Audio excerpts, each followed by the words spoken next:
Yo, what's happening, Raider Nation? It's your boy Soto here. You know what it is. Raiders versus the world, talking about the teams the world loves to hate, your Las Vegas Raiders. Okay, before we start, get rid of a little bit of housekeeping. Make sure to like, comment, subscribe, and share this video to your socials. It's the absolute bare minimum you can do to help this channel besides doing absolutely nothing. All right, now that that's out of the way, let's meet the 2025 Raiders coaching staff.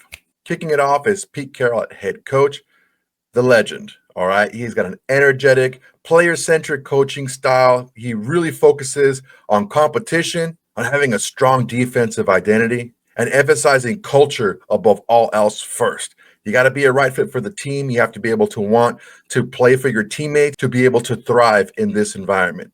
Pete Carroll's been to the mountaintop. He's won championships in college. He won a championship in the pros. He went to a Super Bowl the following year, even though he lost, but he was right there at the very end. He has the coaching chops. He has the ability. He has the resume. Great hire. Welcome, Coach Pete Carroll. All right, up next is Senior VP of Coaching Operations, Matt Capurro. Now, although Matt Capurro is not like an on-the-field coach, he's a very important part of the coaching team. He's a Pete Carroll guy. He worked with him over in Seattle, and basically he streamlines everything. He makes sure that all the coaching strategies align. He takes care of all the logistical stuff, all the stuff that the coaches don't want to think about. Matt Capurro thinks about that.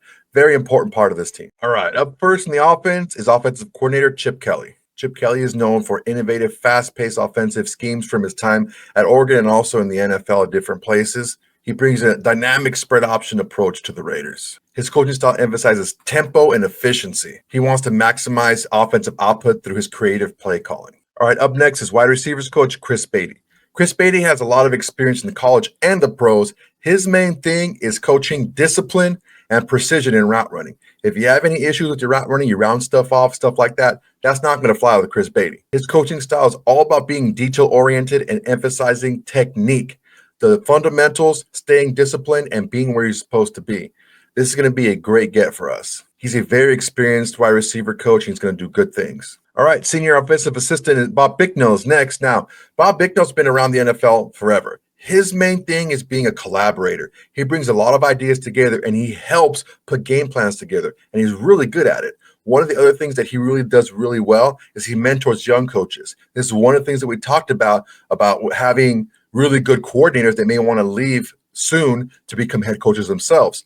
Bicknell is really good at mentoring the young coaches and getting them to progress and get better over time than maybe fill the roles that higher coordinators leave. Big get for the Raiders and this coaching staff. Okay, Sean Binks is next. He's an offensive assistant. Now, what does an offensive assistant do? Basically, he assists the offensive coordinator. It's a big role to have because what he does is he grinds a lot of the tape that the offensive coordinator just doesn't have time to do. He looks at schemes and plays that other teams are doing, and he fits it into what his team is doing and what his team wants to do. It's a very important role. He's kind of a name that's on the come up. Remember this name, Sean Binks. He's going to have a higher role going forward in the NFL. Next is a familiar name, Brandon Carroll, son of Pete Carroll. He was Washington's offensive coordinator last season, takes a step down to become the offensive line coach and the run game coordinator, a big role. He's very hands-on. His main thing is he wants to create a cohesive unit through aggression and physicality.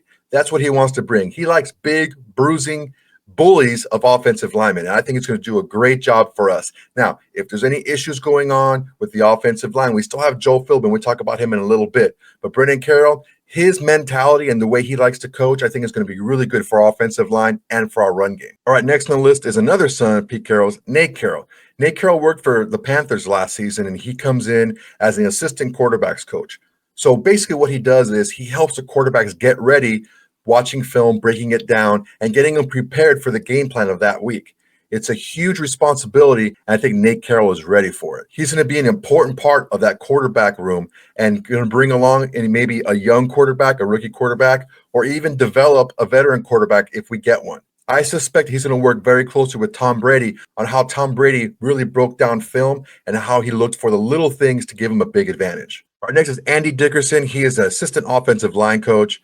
Basically, he's kind of like the fundamentals guy. He's going to focus on fundamentals. He's going to focus on blocking schemes. He's going to focus on placement. He's going to focus on leverage. That's his main thing. He's really hands-on coach, and we're lucky to have him. All right, Kyle Fuller is next. He's an offensive quality control coach. What that means is he basically analyzes offensive schemes and opponent tendencies and how they can take advantage of them.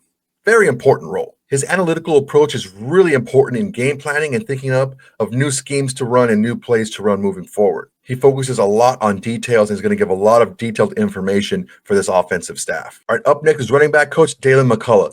You might remember that name from his time at USC. Excellent running back coach. USC always had great running backs. He's a very player-centric, focused coach. His main goal is to maximize the talents of each individual running back. His main things are vision, footwork, and pass protection. He wants to make sure that his running backs are tip-top at all those aspects. It's a great thing to have, and we're lucky to have them because our running back room is going to be pretty young and or pretty new. So having Coach McCullough on board is really going to help develop these backs. All right, up next is a familiar name, Greg Olson, quarterback coach. Greg Olson is really focused on systematic coaching, right? He wants to get the quarterbacks ready for the game plan and ready for the game through drills and tape study. He's a grinder. He wants to make sure that to coach repetitions over and over and over to make everything second nature. You see it, you do it, you know exactly where to go, you know what to do in a certain situation. His big things are decision making and mechanics. He's going to really help whoever's in the quarterback room, making sure that they're always know where to go with the ball and they're always technically sound. All right, Joe Philbin is a senior offensive assistant. Basically, he's there to mentor the younger coaches in the staff. He's also there to kind of collaborate and bring everyone to ideas together. He has some experience with the offensive line, and we need a lot of help there because we're probably going to have a lot of young players there. Joe Philbin is more focused on strategy and mentoring. It's a big deal for us if we want to build from within the coaching staff. All right, last in the offensive staff is Luke Steckel, the tight ends coach. So he was our previous tight ends coach, and with the job he did with Brock Bowers, I don't know why you wouldn't keep him. His main thing is versatility and technique, making sure we know exactly what to do in the blocking and in pass routes. And he did a great job in mentoring Brock Bowers and bringing him along to be one of the better players in the league overall. So that's a big keep for us with the tight end coaching. All righty, on the defensive side, we got Patrick Graham, defensive coordinator. Now, Patrick Graham was a huge keep for us just to keep continuity in the defense. Now, we have a lot of free agents this season on the defensive side, so being able to keep a lot of those guys and getting a lot of intel from the former defensive coordinator, who is, again, our current defensive coordinator, is going to be huge. Patrick Graham's big things are versatility and tailoring the defensive scheme to fit the strengths of the players. He's a really player-friendly coach, and his players love him. He's a great get, and I think with bringing back most of the top free agents that we have on the defensive side, our defense is going to really soar in the next season. All right, next is John Glenn, the linebackers coach. Now, John Glenn is all about physicality, okay? Physicality and intensity. He likes to have big, bruising linebackers, but he loves to emphasize pass coverage skills as well. He likes to develop well-rounded linebackers. If we keep Divine Diablo, I think having John Glenn around is going to be a big plus for him. He's done wonders for Pete Carroll in the past with linebackers, and hopefully he does the same for us. Next is Kenyon Jackson. He's an assistant defensive line coach. He is all about fundamentals and technique. He's going to really help some of these younger defensive linemen to really maximize their potential because he is not going to let you slip. He's not going to let you slide. He's not going to let you have bad habits. He's going to correct everything that you have going on with you. Great get for us on the defensive line. All right, up next is another holdover and a big one, Coach Rob Leonard, defensive line coach and the run game coordinator on defense. His big things are aggression and gap discipline. Well, gap discipline for everyone but Max Crosby. They kind of let him do what he wants. His coaching style is very detail-oriented and technical. He wants to make sure that his defensive line knows what to do at every moment and is aggressive pushing forward. He doesn't like read and react. He likes go, go, go. That's great for us to keep him around. Another great get to keep on this coaching staff. Next is Ty McKenzie, defensive assistant and also assistant linebackers coach. He's all about film study, man. He wants to make sure that he's aware of what the offense is doing at all times. You need a tape grinder like this on either side of the ball. This is a defensive one. He's going to be able to help the linebackers and really the defensive schemes as a whole with his ability to really look at tendencies and identify patterns in opposing offenses. Great get for us.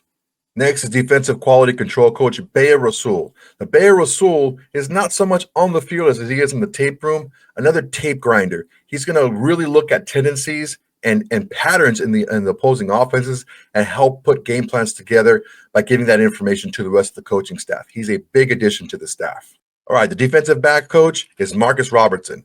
Now, Marcus Robertson is all about details. He's all about technique and ball skills. He wants to get the ball. It's not about knocking the ball down in pass breakups. He wants interceptions. He wants turnovers, and that's what he coaches. Forced fumbles and interception. He has a big job to do, man. The Raiders were one of the poorest coverage teams last season statistically, and he's probably going to have a few new pieces coming in. So having Marcus Robertson on this coaching staff is going to be a huge plus for us. Look for our turnover numbers to really increase under him. Okay, Rip Rowan is a defensive assistant. Now, he's more of like a collaborator, right? He's all about overall development and cohesion and collaboration. He wants to make sure that all levels of defense are working together during the game planning.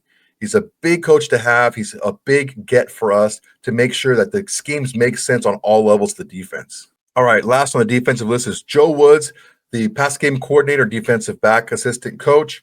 He's all about emphasizing coverage schemes. Now, he analyzes what the opposing offenses do, and he gives that information to the defensive coordinator and the defensive backs coach to make sure that they put together a great game plan for the offenses that they're going to face.